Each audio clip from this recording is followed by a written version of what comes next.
Hi, I'm Jean McDonald, and I help people with tough transitions. I'm a life coach, but also I'm on a mission to help caregivers care for themselves because I've been a caregiver 3 times, currently am one, and I know personally some of the struggles. So this series is a part one of a three-part series on caregiver skills, developing skills to make caregiving easier. And this first part is about communication challenges.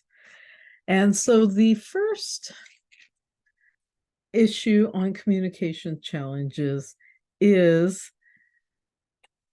where do you start? Now, when my brother had his seizure and we moved him up into this area, I accompanied him to his doctor's appointments.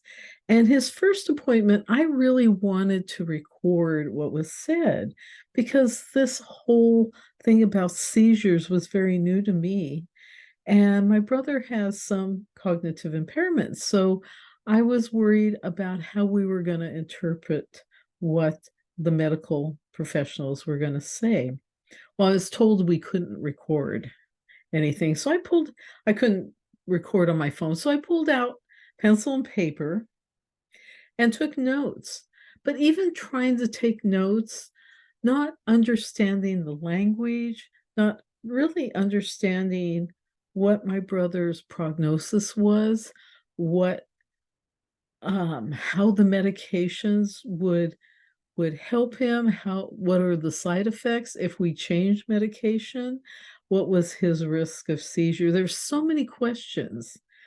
And so the first tool or skill to develop is when you're in a situation like that where you're not getting the information you need or you're not feeling like you're understanding what's being said, the first thing is to sit down and define what you don't understand.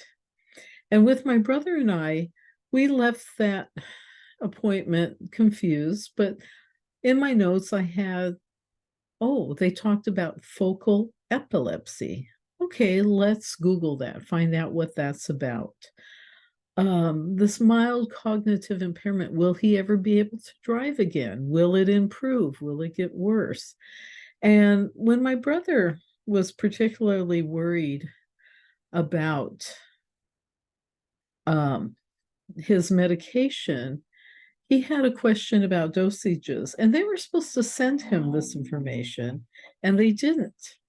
And so, as he tried to communicate with them, he was getting no answers because he wasn't asking the right questions.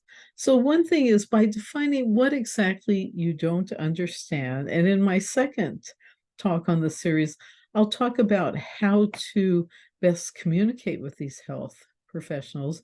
But first of all, just defining what specifically don't you understand so they can specifically answer your question. If you're too broad, then sometimes you almost just get shunned. So that's part one of this series. I want you to know that wherever you're at in your personal journey, to please always be patient with yourself. It seems like human nature is that we're always harder on ourselves than we are on others.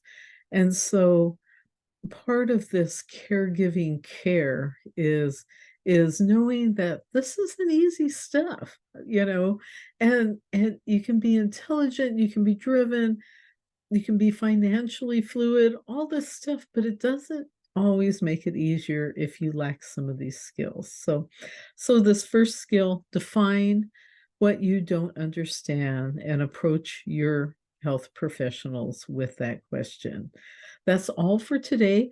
I'll be back with number 2 on this list of communication challenges for caregivers. Thank you for watching.